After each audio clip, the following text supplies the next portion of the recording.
Hi everyone, welcome to today's presentation.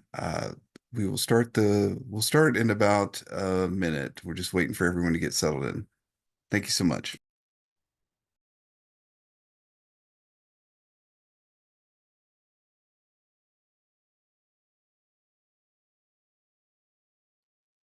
Hello once again, everybody. Just to let you know, we'll start the presentation in about 30 seconds. We're still waiting for people to get in and get settled. Thank you once again.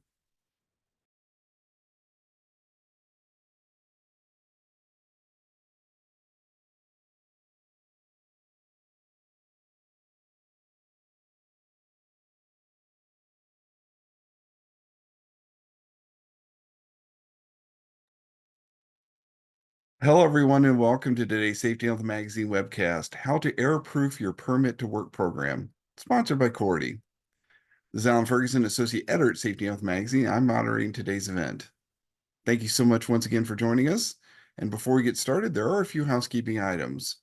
As a disclaimer, the views of today's speaker are their own and do not necessarily affect those of the National Safety Council or Safety and Health Magazine.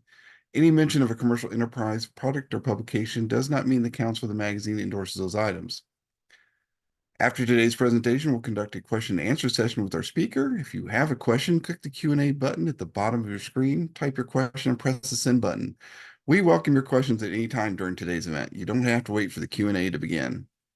We might not get to every question, but the good news is unanswered questions will be forwarded to today's speaker.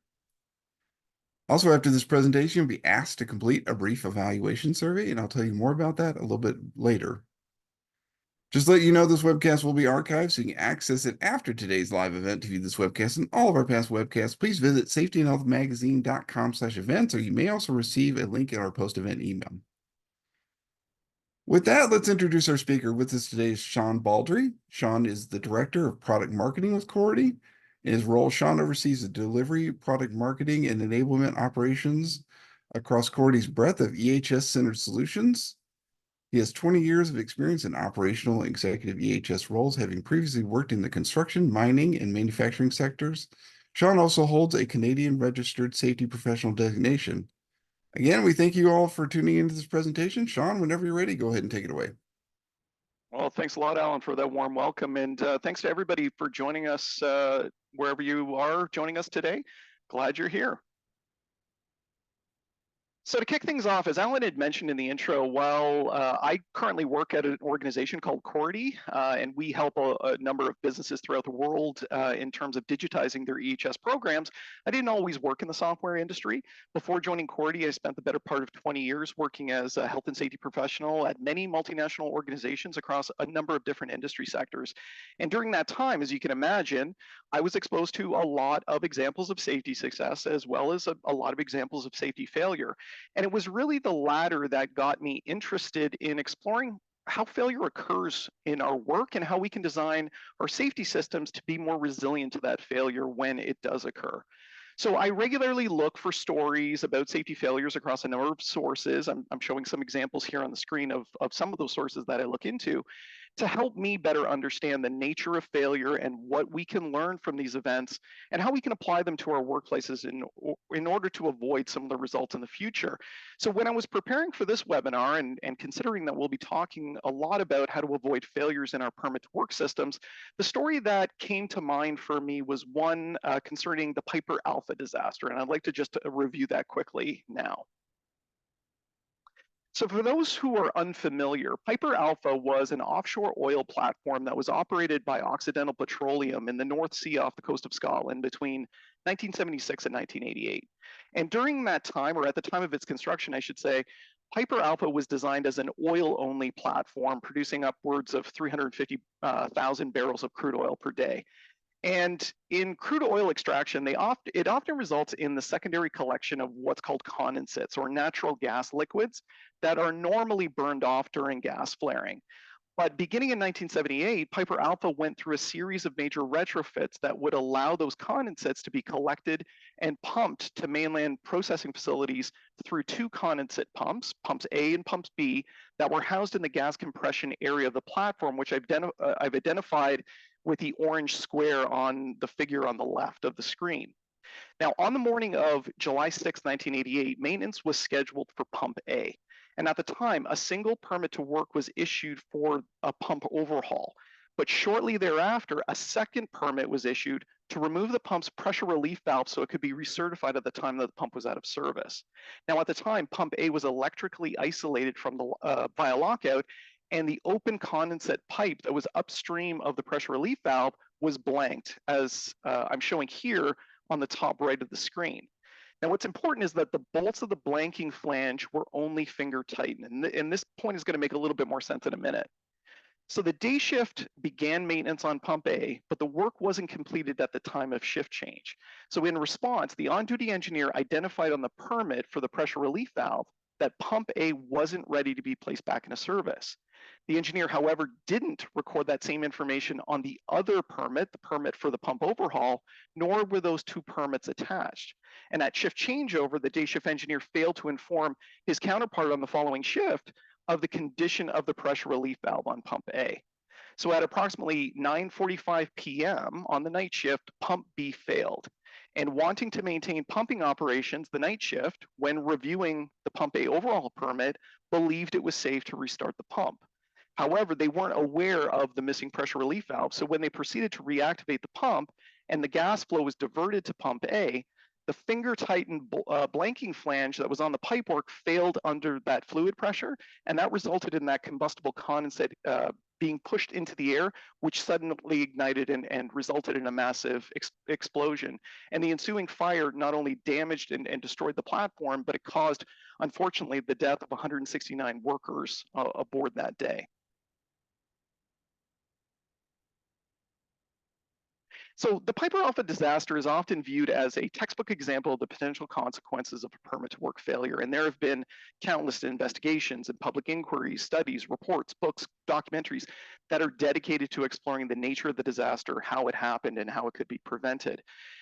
And certainly, while we've made progress in the design of permit to work systems since Piper Alpha, recent statistics on workplace fatality show that there remains some significant gaps in terms of how well these programs are designed, executed, and maintained. And I just wanted to share a couple of those points with you. So first, when we exclude road-related events, falls from height represent the leading cause of workplace deaths in the United States each year. And for many organizations, working at heights is a task that's governed by permit to work. Permit to work is also used to control work that involves energy or electrical isolation. And unfortunately, contact with energized equipment is one of the leading causes of fatalities, specifically in the construction sector. And from 2011 to 2018, the Bureau of Labor Statistics reports that about 1,000 US workers die every year, died during that period when they were working in confined spaces, to the tune of about 130 deaths per year. And what's interesting is that 2017 study that was reviewing process-related accidents between 1990 and 2015, in that study, researchers found that the percentage of accidents that were attributed to permit to work system failures had not significantly improved during that period. Now, when I hear that, I ask, well, why is that? And what can we do to address this trend? So over the next 45 minutes, what I'd like to do is discuss some of the common errors that we see organizations make when it comes to permit to work system design, discuss some of the simple changes that we can make in the design of those systems to improve its reliability and to reduce the opportunity for error, and then to explore some of the ways that we can leverage technology and software to improve overall permit to work system performance. But before we do that, and really before we go any further, it's probably best that we spend a little bit of time level setting around our understanding of permit to work, since the term can mean different things to different people. So let's just pause for a moment and let's define what permit to work is. So I'll define it as a management system process that's used to control the performance of high-risk tasks. And I provided a couple of examples on the right of some of those commonly performed high-risk tasks that generally fall within the scope of permit to work. So permit to work involves a formal process that covers permit requests, reviews, deconflicting authorization, monitoring, and record keeping. And those requirements are often prescribed through regulation and industry standards. It creates a structured mechanism to reliably communicate the status of operations and any related hazards and the controls that are required to address those hazards amongst the various relevant stakeholders that are in the workplace. And in some cases, permit to work is even viewed as a change of ownership process which really imposes specific responsibilities on individuals or groups based on the type and status of that permit to work task. So really, now that we've coalesced around that common definition, let's talk about some of the errors that organizations make in the execution of that permit to work program and some of the ways that we can address it through system design and secondarily through software implementation. But before we do that, I thought it would be interesting to get a little bit more perspective on permit to work management at your specific companies. So to do so, I'd like to run a couple of quick audience polls to get a better sense from you on your organization's current permit to work challenges and how you're working to address them. So it should be visible on your screen now. Our first poll asks, what does your company struggle with most when it comes to permit to work? So here, just select any of the responses, as many responses as you feel are appropriate to your business. And just to kind of run through some of the options, it may be that your business struggles with too much paperwork. Maybe the process is too complex. Maybe the process is too time consuming. Perhaps there's poor understanding of permit to work requirements amongst the various people within the workplace. Maybe there's just too little oversight and enforcement of the permit to work rules. And in a lot of cases, we use contractors for permit to work. Maybe there's poor contractor compliance to permit to work. So I'm just going to give everybody about 10 to 20 seconds to lock in their answers, and then in a moment we'll post those answers on the screen and we'll see what everybody said.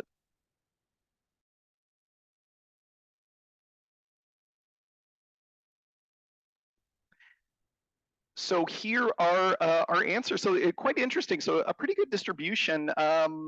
Poor workforce understanding of permit to work requirements and too little oversight and enforcement. So those seem to be the issues that are rising to the top of the list.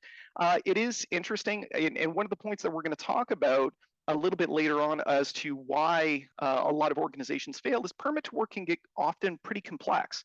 And there's things that we can do to address that complexity. So we'll certainly talk about that. And then absolutely, not really knowing what's going on in terms of permit to work tasks at any given point makes it really challenging to enforce the rules appropriately.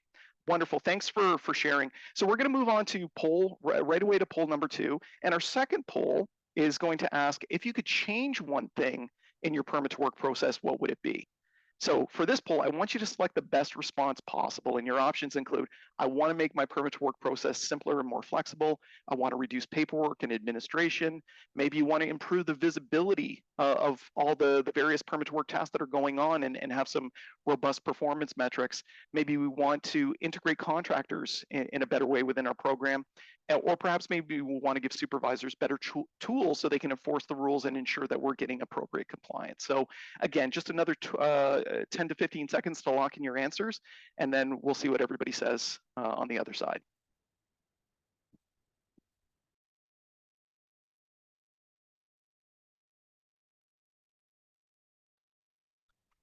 Okay, so if we can push those answers, let's see what everybody said. Making the permit to work process simpler and more flexible, 21%, and improving the visibility of permit to work tasks and program performance. That is not surprising. When we here at Cority speak to a lot of organizations that are looking to improve their permit to work process through software, these are some of the most frequently cited issues that come up that we work with them actively on. So certainly thanks for sharing your insights on that. It's really going to inform and I think lend credence to some of the other points that we're going to be talking about later today. So with that, we're going to move forward and let's start off with our first error that we see a lot of organizations make. So that first error we see a lot of businesses make in terms of permit to work program, in their permit to work program, I should say, is that their permit to work program is too complex for the individuals that are required to follow it. And I'm going to share a little story with you to really emphasize this point. So back in 2016, a group of researchers conducted a study that examined the role of human error in permit to work system failures within the chemical processing industry. And in the study, the researchers were looking to understand the probability of human error in the performance of specific permit to work tasks in this particular task that involved entry into a flammable liquid storage tank. And what the study found was that the most critical errors, I should say, committed during the performance of this permit to work task concerned 3 things. So first, it concerned the inadequate isolation of process equipment, which increased the risk of worker exposure to uncontrolled energy sources.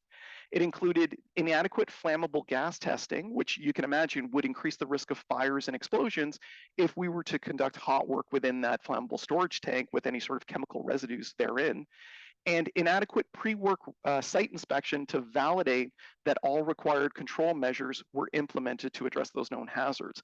But what the authors also found through the study was that the probability of a worker committing an error in a permit to work task is generally influenced by what they would call performance shaping factors, or variables that influence human performance and can include any number of things, including the availability or the time available, I should say, to complete the task, work experience, level of training, production pressure, but most notably task complexity.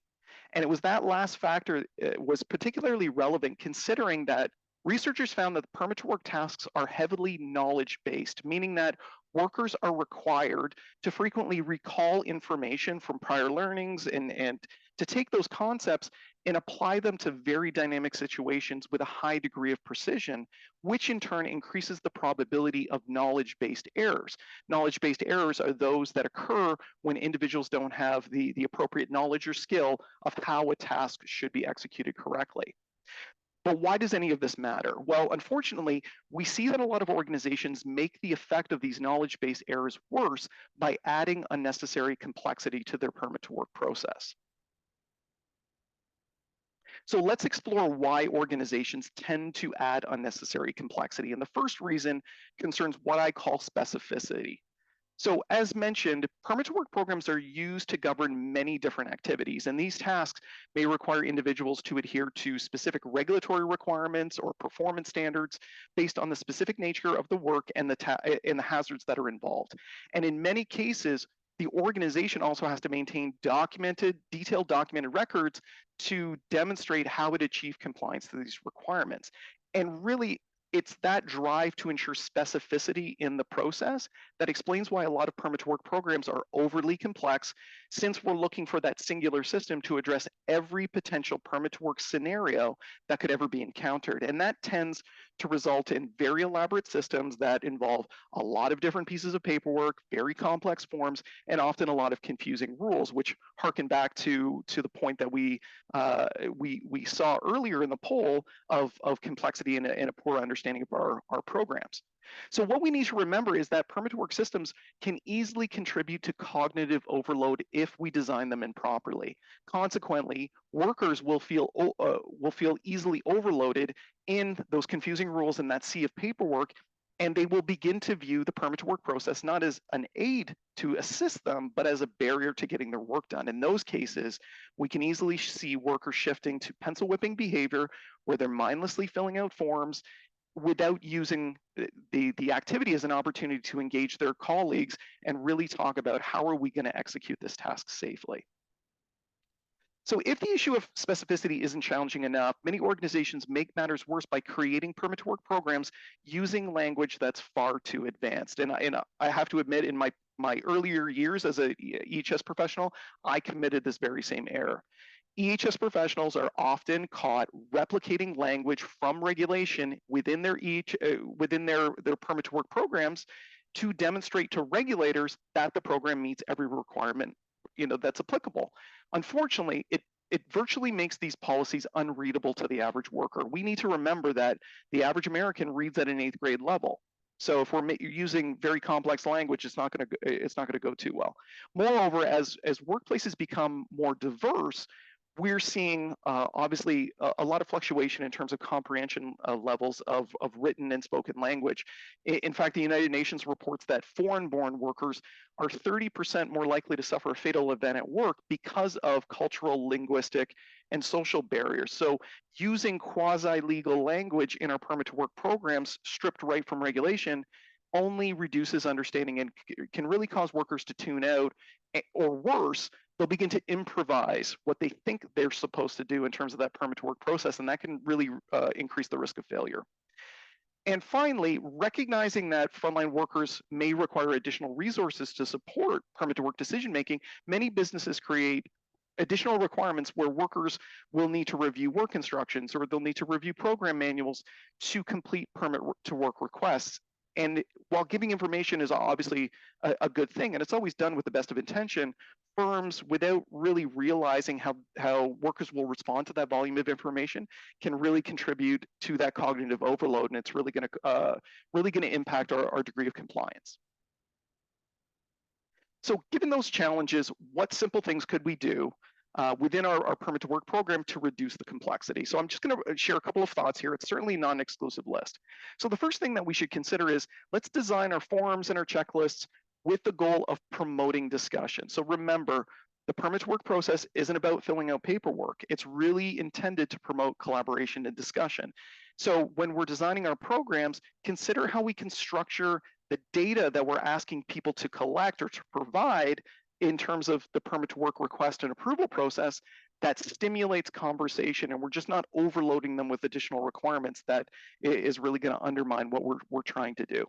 Secondly, we want to consolidate forms wherever we can. So wherever possible, if we have 5 forms, can we tailor it down to 3 or 2 or ideally 1? And since we're collecting, a lot of those forms collect the same information, being able to integrate them together will really streamline things and really improve the level of compliance that you'll see from the front line. I always say consider checkboxes before free text. So frontline people hate paperwork in general, but having to fill out multiple forms is only made worse when they have to write a lot. So in my past life, we really pushed the idea of building out checklists and forms for permit to work activities that allowed the use of checkboxes over free text, found that there was a little bit more engagement, a little bit more conformance, and it really helps reduce that form filling, pencil whipping kind of behavior, while providing some standard data fields that we can then mine later on and analyze and really try to understand what's going on in our program. Let's use simple, direct language. So I always say, leave the lawyer talk to the lawyers. Simple language can reduce confusion and ensure that people know what's expected of them. And if you're one of those workplaces that have a lot of different languages spoken, you might want to consider having those languages translated on the form. So maybe English and then an alternative language later on. And then consider how you provide reference material when and where it's needed. Having to ask someone to go into an office to pull a binder off a shelf isn't really going to jive well with the way that we understand permit to work tasks are usually performed. So if we can take that information and we can make it visible and simple and put it in the location where that permit to work task is being completed, it's going to be more useful and we're going to reduce that cognitive overload. So I'd like to shift tack just a little bit, and let's now talk about some of the ways that we can utilize a digital solution to help simplify that permit to work process and ensure better compliance. And I just have 4 things I want to talk quickly about. So the first is about tailoring our workflows using flexible engines. So most enterprise software platforms that offer permit to work functionality, one of the things that's really interesting is they allow users to create different workflows based on their business's unique requirements. And this means that you can create different permit to work paths based on the task type or the work location or even the degree of risk that's associated with the activity. And as a result, 2 sites could have different paths to the same work depending on unique variables at that location, while still ensuring consistency at a higher level. And what organizations find most useful about software is really the ability to blend permits together into that singular workflow, which helps to reduce a lot of the time and effort that's required to fill out forms, and it really speeds up the approval process. Another huge benefit that we see is the ability to configure the user interface for simplicity. So earlier, we talked about how firms frequently try to cram as much information as possible on their permit to work forms to cover every potential scenario that might happen. But unfortunately, it makes the forms very busy, it makes them very complex, and it causes workers to tune out. So what software really offers is the ability to tailor the form's layout based on a user-specific entry. So here at Cority, we talk about a tool called display rules. And what display rules means is that we can configure the solution to display a requirement only after or only based on the user's previous response. So it's kind of a smart tool that's only going to add complexity when complexity is needed. And by using tools like that, we can really reduce complexity and really make the process that much more engaging. Along with tailoring the user interface, digital solutions obviously have the ability to be flexible for different language options, so we can translate our workflows and our associated forms. And that's normally done when you deploy the solution, but we can also embed video files and links to training content in the preferred language of that user that really offers a lot of additional value and tools to be able to address those literacy and language needs. And finally, software gives us access to that full EHS library whenever we want it. Everybody walks around with a phone in their pocket now, and depending on the requirements within your particular facility, moving to a digital solution not only gives the worker access to the permit to work form and workflow on a mobile device, but also any of the associated documents that they would have to look at that's going to help inform them and make the best decisions possible when they're completing that activity. So let's move on to error number 2. So before I joined Cority, I worked for an organization that produced construction materials from surface and underground mining operations. And one of our largest facilities stretched across an area of about 7.5 square miles in 3 distinct land parcels. And I'm showing a kind of an aerial view of that facility on the left here. So the facility had a maintenance crew of about 40 workers, and they reported to a single supervisor. And maintenance was normally performed on the day shift. So due to the nature of those operations, most maintenance work involved some type of permit to work task. And maintenance crews were given their assignments at the start of the shift, and then they would jump into their trucks and they would head out to the various plant locations and they would review the work area, assess the work to be completed, and they would begin to fill out the necessary permit to work forms. And therein lay the problem. With so many different crews that were spread across the property of so many square miles, you can imagine it took considerable time for that lone supervisor to visit each one of those crews, review the intended task, authorize the permit to work to begin. And unsurprisingly, this created a lot of significant unproductive downtime, and that led to a lot of problems that we saw later on with crews beginning to circumvent rules and begin activities before they got formal permit to work authorization. And that's obviously a big no-no. So what we want to do is we want to ensure when we're developing our permit to work program that we're building it with knowledge of operational realities. We don't want people to circumvent the system, but we also don't want people to be sitting around and waiting for that supervisor. It's not going to be very effective, and it's not in the best interest of the business. So what do we do? So when we look back at our scenario, what are some of the changes that we could make to make it more efficient and ensure that we're reducing the risk of those permit to work workarounds? So I'm just going to share a couple of ideas for consideration. So the first thing that we could do is we could stagger task timing. So in the prior example, the fact that 20 different work crews were all performing permit to work required maintenance at the same time resulted in those crews being in a lot of different places and really put a strain on that supervisor to get to those places to review and approve that permit.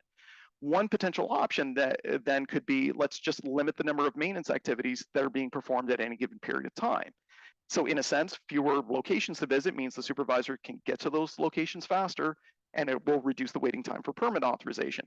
Obviously, in a lot of cases, we can't do that. It just doesn't square with operational realities. So next, and kind of along those same lines, we could reduce the scope of the maintenance to a smaller footprint. So I showed you 3 land parcels. Maybe we restrict the maintenance activity on a particular day to one of those parcels, reducing the area. Again, less travel time for the supervisor, faster reviews, reduced waiting time. But again, like our first option, it really doesn't square in all cases against those operational realities where, maintenance happens where maintenance is required. Now, in some circumstances, there may be an option, and we, back in my time in operations, there was, a number of activities that we could issue the permit to work ahead of time that sped up the process once the crew came back on site. Now, I say that the caveat to that approach is it assumes that the scope of the work doesn't change between when the permit is issued and when the work actually begins. So if you arrive on site and it snowed 6 inches the night before, the scope of the job has changed, therefore a newer adjusted permit's required, and then you're going to go through another approval process that's not necessarily saving us any time. Increasing the number of permit to work approvers or permit issuers, that certainly is going to provide increased operational flexibility, but it also comes with additional considerations, added training costs, and if we consider that permit issuers should be somewhat independent of the task that they're overseeing, then adding more approvers from our maintenance ranks is just going to mean that we have less maintenance staff to actually complete the work. And then lastly, one of the things that we could do is we could consider what role could technology play in bridging those time and distance gaps to make sure that we're following permit to work requirements, but we're also making sure that we're being as efficient as possible. So let's talk about that for a minute. So if you're an individual overseeing multiple teams across a large operating footprint, authorizing multiple permits in an efficient way is nearly impossible. But if we were to apply a digital platform, it really will offer workers the ability to raise permit requests and send them electronically to that singular permit issuer wherever they may be at any particular time. And that permit issuer can then review the permit, evaluate any sort of associated risk assessments or training records, and then seamlessly approve the permit, push it back out, and allow those crews to begin the work in an efficient manner. Now, this process, this digitized process, raises a couple of obvious questions, and I would imagine maybe some have popped into your head right now, and let's talk about how we navigate those. So the first question might be, like in some jurisdictions, permit issuers are required to physically inspect the work location prior to authorizing the permit. So how does that square with a digital solution? Well, here we can use our device's embedded camera, and we could take photos or video clips, and we could attach them to the permit record to help facilitate that physical review, even though it's done virtually. And in some cases, we may be even able to use a video conferencing app to give that permit issuer at a distance that live feed of that work area, ensure that everything is squared away, that the appropriate controls are put in place, and to still seamlessly approve that permit and get the work going. When we're issuing permits, the permit approver, the permit issuer must also ensure that the work that's being considered isn't going to cause any sort of conflict with work that's already going on in that area, that conflict management situation. So what permit to work solutions can offer is the ability to assign geolocation coordinates to those jobs, and then we can visualize those jobs on a map layout. So a supervisor could grab their phone, immediately see a facility overview of where those additional jobs are, to be able to click in, understand what's going on with each one of those permit to work tasks, and say, yeah, one task can go on as another one, or we have a conflict and we should consider rescheduling it for another time. And finally, in some areas, a physical copy of the work permit has to be posted and made available at the work location. So most digital platforms not only provide the ability to print hard copies of those permits, but really the value here is that we can raise the permit on our mobile device. We can show it to a supervisor or a regulator if need be, and it's really going to protect that permit from damage from environmental or weather conditions, some of the things that we often see constrain a lot of organizations. So let's talk about error number 3. And error number 3 is about validating worker competency. So earlier, we learned that permit to work is highly susceptible to what we call knowledge-based errors. And this means that we must have a rigorous process in place to validate that the workers performing the tasks are properly trained and competent to do so. And unfortunately, a lot of organizations really struggle with this activity for a couple of reasons. I'm going to share a couple of ideas as to why. So first, let's just chalk it up to uncertainty. In a lot of respects, individuals that oversee permit to work tasks, these are your supervisors out in the field, they simply don't know what training and certifications are required, especially if your tasks are quite complex and they're multi-layered. If you have a confined space activity that has hot work element to it, that has an isolation element to it, that has a working at height element to it, that's going to require a lot of different requirements, a lot of different training certifications. And if your frontline supervisor permit issuer doesn't know what they are, that's going to increase a lot of uncertainty. And what we tend to see is permit issuers just kind of go with their gut, and they use tenure as a proxy for experience and knowledge. That person's been here a long time, they must know. And obviously that's going to get us in trouble. The second issue that we see is access. Like simply stated, that permit issuers don't always have reliable access to training records from the field where they're reviewing these permits and they're authorizing them. So anything that we could do to make that training information available to that user when they're making those considerations of whether I should approve or not approve this permit are going to be particularly important. And finally, let's talk about contractors. A lot of organizations use contractors and outsource that high-risk work to them. And while many of those firms collect training records during pre-qualification steps, a lot of those organizations fail to monitor that training and certification over time, which increases the risk of expired training and a person not being qualified anymore. Or if we consider just the high rate of turnover of contracted labor, there's often a good chance that individuals coming onto a site, you've never seen them before and they haven't been previously vetted. And unless you have some sort of control in place, it's really going to increase the risk of a person that hasn't been vetted, that doesn't have the training, is now involved in a permit to work task. And that really increases the risk of something going wrong. So what can we do to improve our ability to validate that those workers that are performing this high risk work are properly trained to do so? So again, let's look at 3 options. So the first option is let's integrate our training checks with on-site security protocols. So this is particularly useful for contractors. In the event that a contractor is hired to perform permit to work tasks, each day, before they're allowed to come onto the site, they have to present their training records to a supervisor or site security, and that is reconciled against the type of work that they're about to perform. And if they don't have the appropriate training records, they're not allowed on site. Simple, but it implies that there's a lot of caveats involved. You have to have somebody that's really monitoring people coming on site or not, and you have to have a knowledge of what that person is doing in order to determine or be able to ask the question of what is the appropriate training that they need. In another case, we can use portable training badges and key cards. And this is pretty interesting. A few years ago, I was visiting one of our operations at the time. We had an operation in northern Mexico. And at that operation, every employee and contractor at that facility was issued a training badge, which identified not only who they were, but the specific tasks that they could perform on that site. So during a permit to work task, the supervisor would physically inspect, they would see who was included on the permit to work form, and then they would go around and ask each crew member to provide their badge, and they could verify who had the appropriate training for the activity that was under consideration. Obviously, there's some cautions to that. The badges need to be kept up to date, obviously, and we need to make sure that we're rigorous in that process, that we don't circumvent that because there's other considerations, other pressures like production pressure that's influencing our decisions. And lastly, and obviously you can probably guess the tone of the presentation, there's a lot of value, there's a lot of ways that we can optimize our training checks by using a digital solution. And let's just take a couple of minutes to talk about that. So a few ways in which a digital permit to work application can really help increase the accuracy of our training and competency checks. So I'll talk about 3 things. So firstly, digital solutions give you real-time access to training data. So again, you can't make important informed decisions if you don't have information that's at your fingertips when you need it. So a lot of organizations grant particular users access to training records that are associated with the employees and the contractors that they oversee.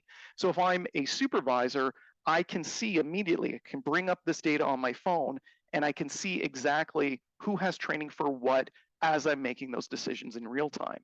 In addition, a lot of these platforms have business rules that allow us to automate notifications, and we can push notifications out to certain individuals to say, hey, this training is coming due, this training is expired, this individual is no longer competent, it doesn't meet the definition of competent to be able to be included in that task. And it really helps us manage to ensure that we're reducing the potential of knowledge-based errors. Secondly, many permit to work solutions enable integration of training data right within the permit to work workflow. And this is really cool. So if you can imagine your permit to work workflow as an individual is completing their form, they may be requested to identify who are those crew members that are going to be involved in that task, and they would write their names down. But by integrating training data within the workflow, they won't either be able to roster that employee because they won't be visible. The only people that would be visible are those that are actually trained, and we have validated training that's not expired.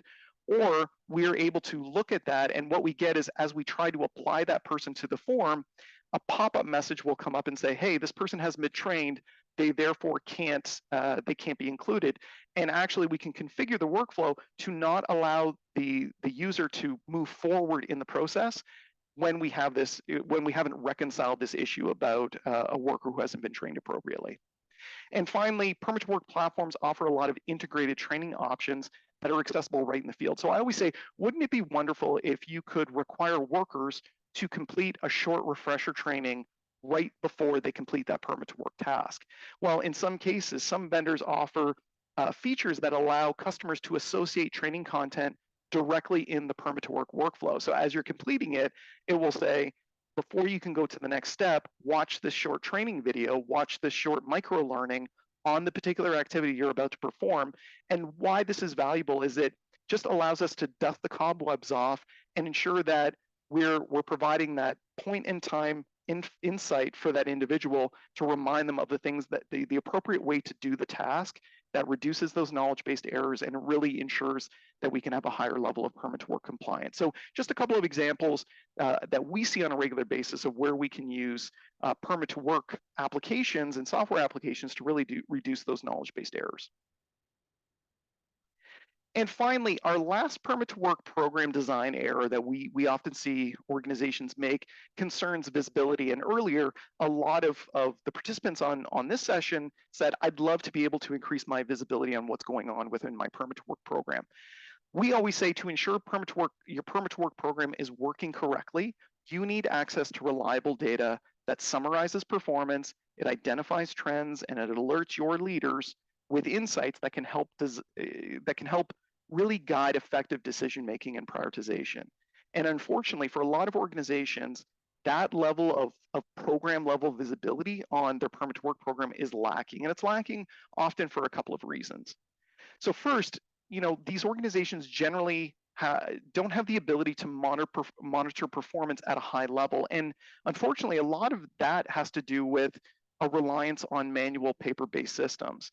Unless you have a resource that's taking information out and putting it into another application that can push information, that can aggregate information and push it out to your decision makers, it becomes virtually impossible to know at any given point in time what's going on in my business.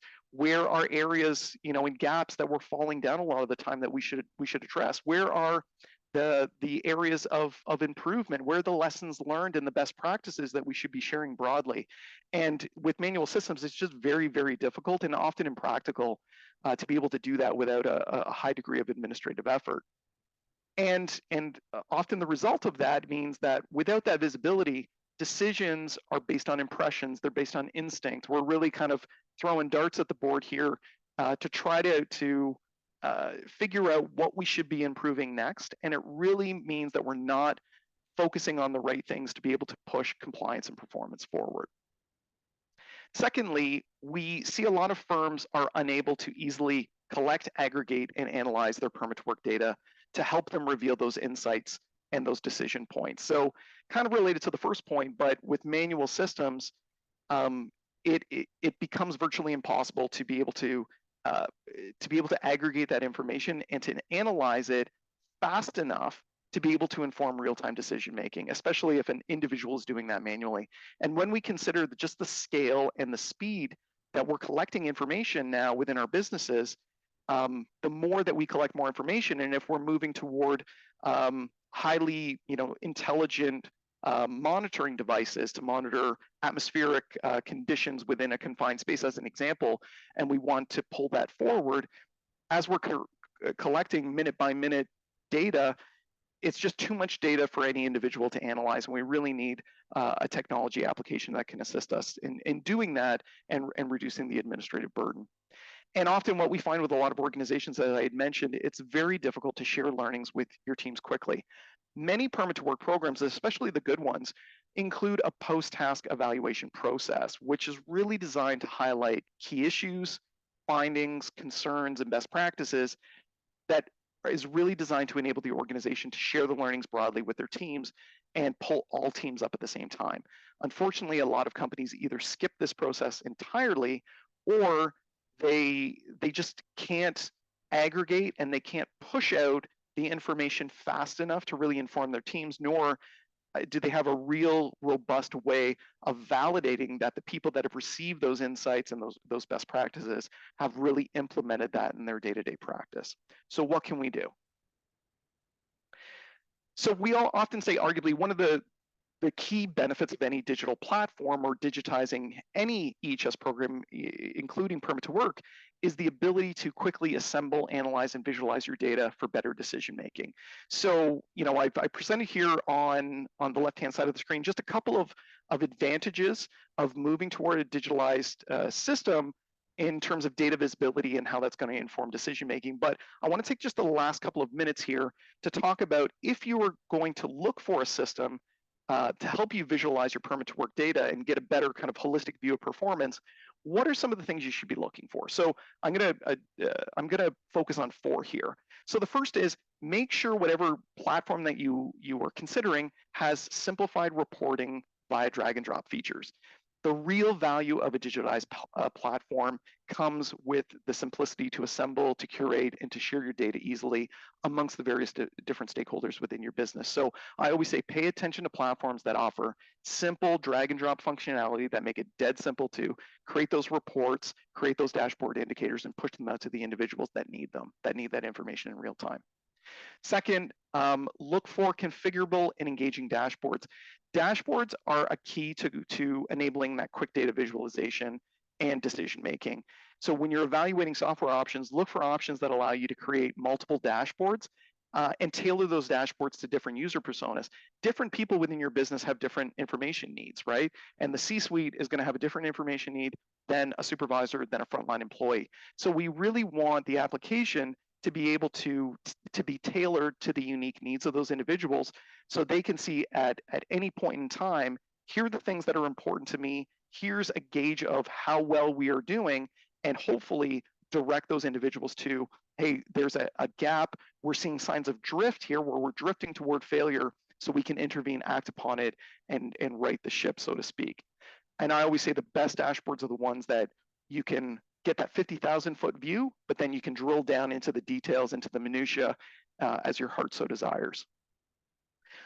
Also, I would encourage everybody to look for systems that have advanced data analytics. So many organizations collect their permit to work data or other EHS data, and then they pull it out of one system and they drop it into another system that has advanced BI and analytics tools. Nothing wrong with that approach. In fact, we definitely would recommend it. Whenever possible, though, you might find a lot of value in exploring permit to work systems that have those capabilities built in. First and foremost, because it means that from a user adoption and training perspective, they're only learning one system and they don't have to learn two. And also, it's going to reduce your software licensing costs, and that's just generally better in terms of budgetary purposes for the business. And then finally, just make sure that you're partnering with somebody that can support you. There's a lot of things that software can allow users to do, and there's some things that are complex, and you might want your software provider to do that for you. Be able, I would always say, look for something that's going to satisfy both approaches. If you're the kind of person that wants to go down and create all the different analytics that your company needs, make sure you have a system that does that. If you don't, if you want to farm that out, make sure that obviously the partner that you're working with has that internal expertise to be able to support you in that respect. So with that, I'm going to stop here. I realize we covered a lot of material today. So I thought it'd be best maybe just to summarize the session and leave you with 4 key takeaways before we flip and we open it up for questions. So first and foremost, permit to work is a critical program to reduce the risk of serious injuries and fatalities within your business. We saw at the outset, we've made a lot of gains since 1988, but we're still not there yet, and we have to do better. But I would just caution everybody, remember, your permit to work program is not foolproof, and a poorly designed permit to work program will create more programs that you'll need to address. So think about not only what you need to be able to conform to, but also the people that are using the system. Point number 2, pay attention to some of the common errors that we discussed today that can make adhering to your permit to work requirements that much harder. And I focused on 4, but I would encourage you to go within your business and diagnose the ones that are most applicable to you and begin working on them right now. Number three, try to reduce complexity at all costs to reduce the chances of those knowledge-based errors that we've been talking about that really contribute to deviating from the path and bad things happening. I would say permit to work, and I think we can all agree, permit to work is a challenging process in its own right. I always say don't make it worse. A great permit to work program that looks great on paper is just that. So it has to work both in the field as it does in whatever application or form that you have it in. And I would just encourage everybody to not only remember the people at the front line that have to basically translate what's on paper into reality, but engage them actively in the design process. They've done the work before. They're going to really help you identify what are some of those common errors, what are some of those common pinch points, and help you get back on the right track. And I hope I've given you a couple of insights into some of the advantages that can be gained by with reducing errors in permit to work, excuse me, through digital applications in terms of simplicity, flexibility, communication, and compliance.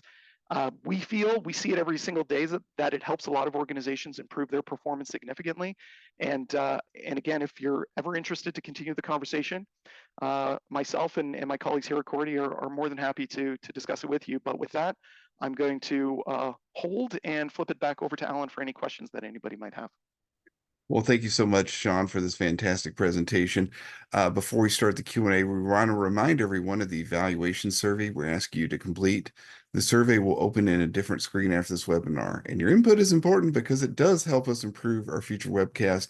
And as a reminder for all of our attendees, if you'd like to ask a question, feel free to click the Q&A button at the bottom of your screen, type your question, and press send. If we don't get to your question, again, all unanswered questions we forward along to our today's speaker. With that, let's get to some questions. So some permit to work policies require permits to be issued for all tasks that do not have a written procedure. This creates an overload for permit issuers. Is there a better guideline to determine a better fit where permits should be required?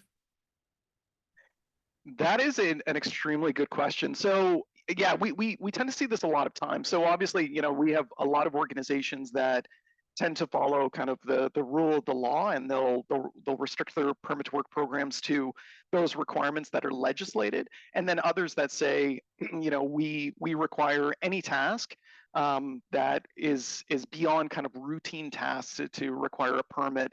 I don't know if there's any given rule. What we've tended to see, or engaging with a lot of the clients that we work with, one of the rules of thumb that they use is they use an embedded risk assessment process. So what they might use is it's not simply the fact that something is considered non-routine that would trigger a permit to work process, but it could be a threshold risk value. So as a part of completing a permit, or even before the permit process begins, they're required to complete a risk assessment, and that risk assessment is scored.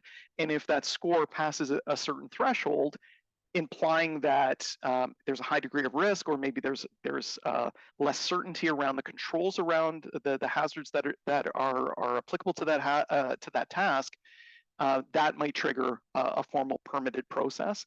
And what we've seen is that it doesn't entirely eliminate permits, obviously, but it does cut down on some of them. I've worked with a lot of businesses and visited a lot of sites where something as simple as sweeping the floor had a permit, and that's where you kind of have to go, like, come around as a team and say, guys, like, does this really make sense?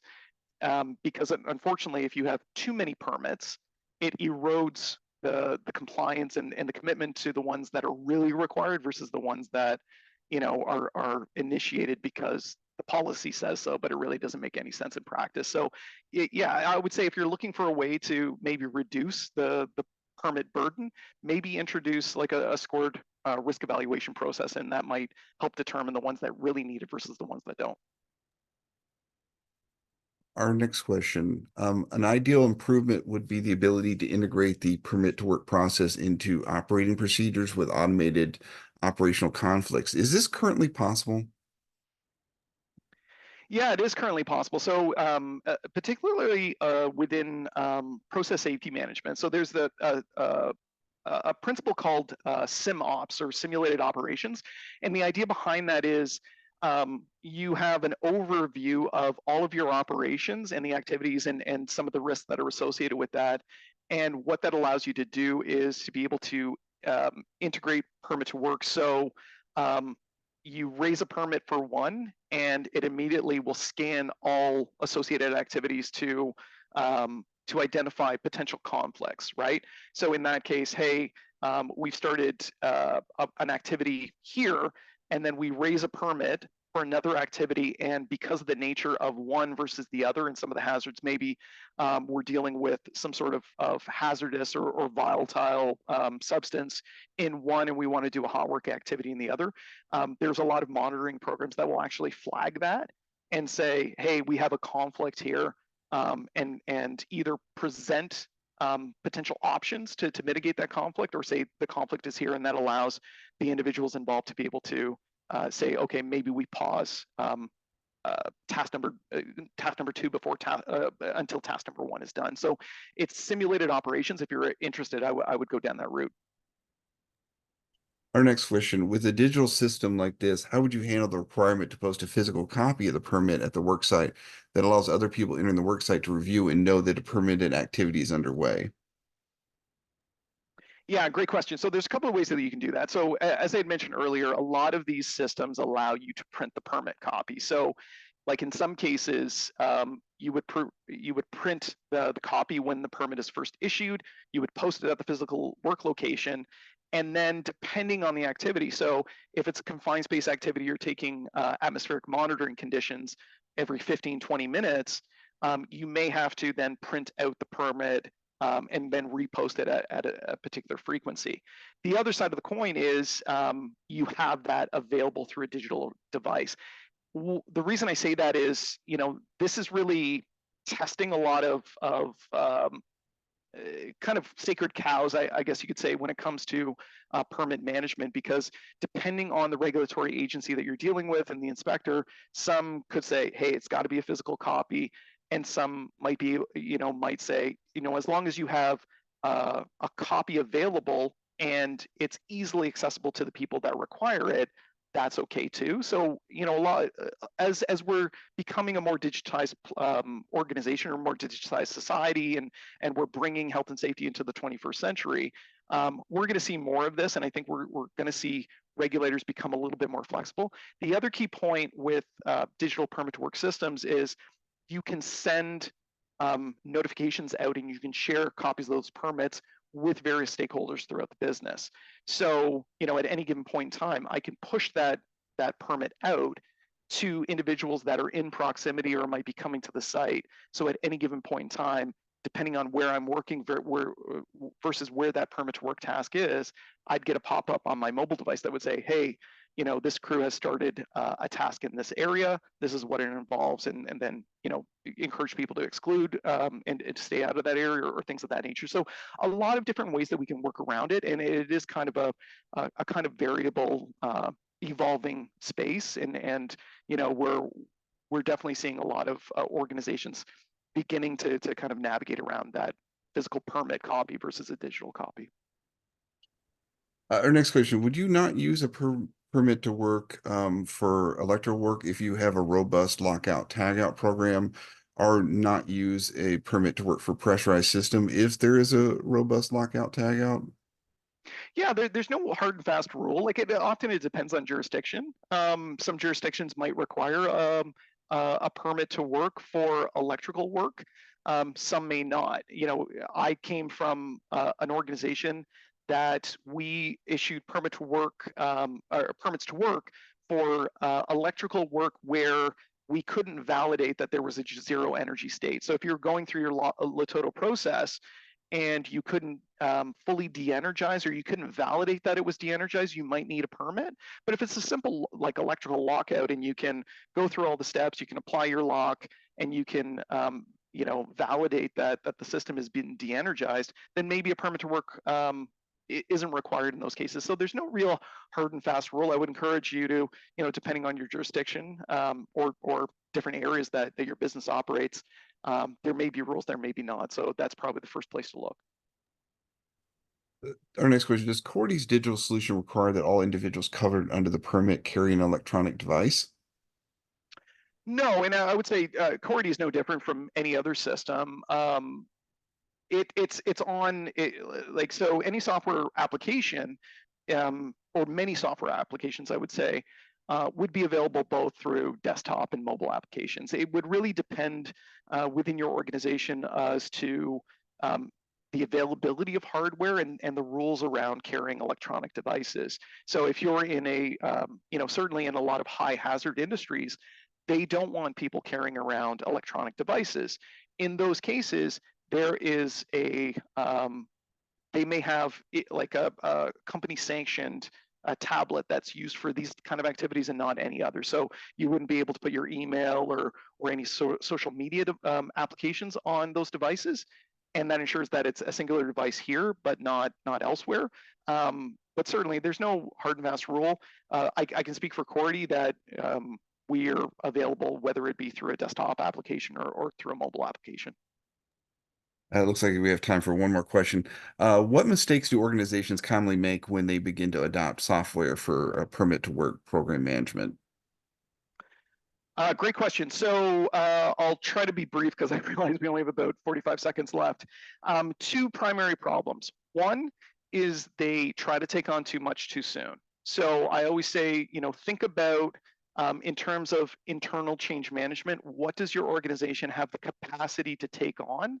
And maybe start small and then realize wins, create that internal momentum that not only will help you support more robust and more sustainable user adoption going forward, but you're going to be able to realize those quick wins and then use that to justify expansion of the program later on. So that's point number one. Point number two is a lot of organizations make the mistake of trying to replicate exactly what they have in a digital environment. So what I would encourage everybody to do is if you're thinking about digitizing permit to work, think about what you need, but also think about some of the constraints that you have.